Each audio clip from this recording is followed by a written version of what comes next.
कल मैं दिल्ली गया था और हमारे संगठन की मीटिंग थी। संगठन की मीटिंग के बाद मैं देश के पूर्व वित्त मंत्री पी चिदम्बरम जी से मिला और पी चिदम्बरम जी से मैंने चर्चा की।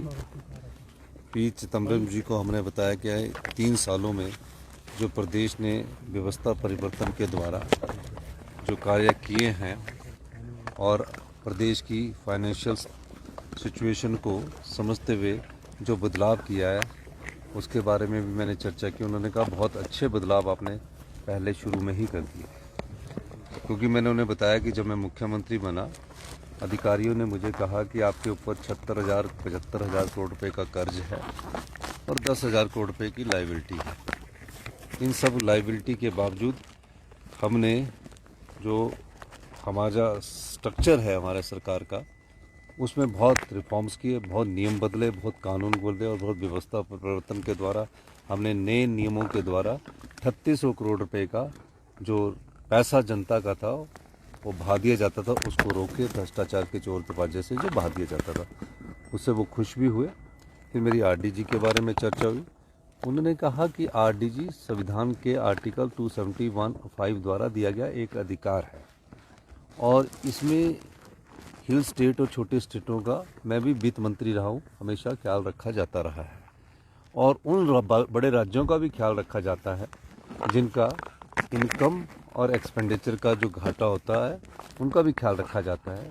तो बड़े हैरानी की बात है कि आरडीजी जो संविधान के अधिकार द्वारा दी गई है उसे 17 राज्यों के नाम पर बंद कर दिया गया। अगर बंद करना ही था तो हिल स्टेट्स और हिमाचल नॉर्थ ईस्ट स्टेटों के रूम में बंद नहीं करना चाहिए था। इसकी पूरी डिटेल मुझे दीजिए और इस पूरी डिटेल के बारे में मैं आगे बात करूंगा। दूसरा बात ये थी कि मैंने बताया कि हमने किस प्रकार स्कूलों का मर्जर किया, किस प्रकार हमारे जो ब्यूरोक्रेटिक लेवल पर कई बड़ी पोस्टें हुआ करती थी, जैसे फॉरेस्ट में आईएफएस की 110 पोस्टें हुआ करती थी, हमने उसको कट करके 86 पोस्टें किया। आईपीएस और आईएएस के कैडर को हमने कम किया। ऊपर जो स्ट्रक्चर था सरकार का वो बहुत बड़ा हो चुका था, उनको हमने कम किया और नीचे जो काम करने वाले हमारे कर्मचारी अधिकारी हैं उनको हमने ज़्यादा बढ़ावा दिया। उसका भी उन्होंने प्रशंसा की और हमने कहा कि हमने कॉस्ट एडिटिंग की। कॉस्ट एडिटिंग का मतलब हुआ कि जो चीज़ें आपकी बहुत ज़्यादा रेट पर जाती थी उनको कम किया और इस प्रकार 3800 करोड़ रुपए का हमने 3 साल में अधिक राजस्व कमाया। तो उन्होंने हमारी बात को सुना भी और आरडीजी के मामले में हमें और आने वाले समय में हम कैसे आगे बढ़ेंगे उसमें उन्होंने हमें सुझाव देने का भी कहा है। केंद्र के समक्ष आप मुद्दा रखेंगे, किससे मुलाकात मैं नड्डा करेंगे? जी से कल टाइम लिया, पर कल पार्लियामेंट थी। नड्डा जी भी शाम को पार्लियामेंट जब होती है तो लेट तक चलती है तो समय नहीं मिल सका, तो आने वाले समय में मैं नड्डा जी से भी इस मामले में बात करूँगा। शिमला की खूबसूरत वादियों में बसा रूट्स कंट्री स्कूल कर रहा है आपका इंतजार, जहां बोर्डिंग से लेकर बॉक्सिंग, स्मार्ट क्लासरूम से लेकर थिएटर, सब कुछ है स्कूल के अंदर।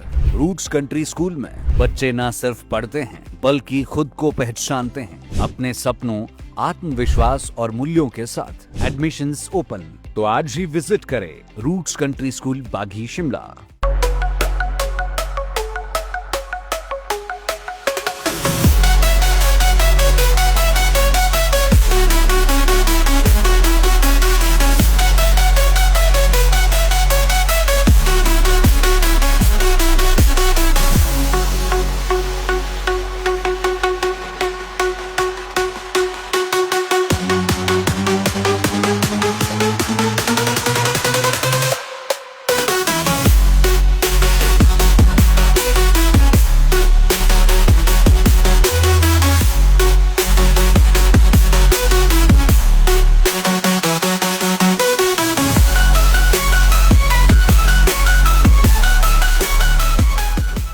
त्योहार की इस सुहानी सीजन में गोयल मोटर्स नेटवर्क की सोलन और शिमला स्थित नेक्सा शोरूम में पाई इंडिया की सबसे पसंदीदा गाड़ियों पर खास ऑफर। इग्निस, बिलेनो, फ्रॉन्स, जिमनी और ग्रैंड विटारा जैसी शानदार गाड़ियों को खरीदने का साल का सबसे बेहतर वक्त नेक्सा का खास ब्लैक एडिशन उपलब्ध है। सभी तरह की गाड़ियों से एक्सचेंज और अपग्रेड ऑफर भी।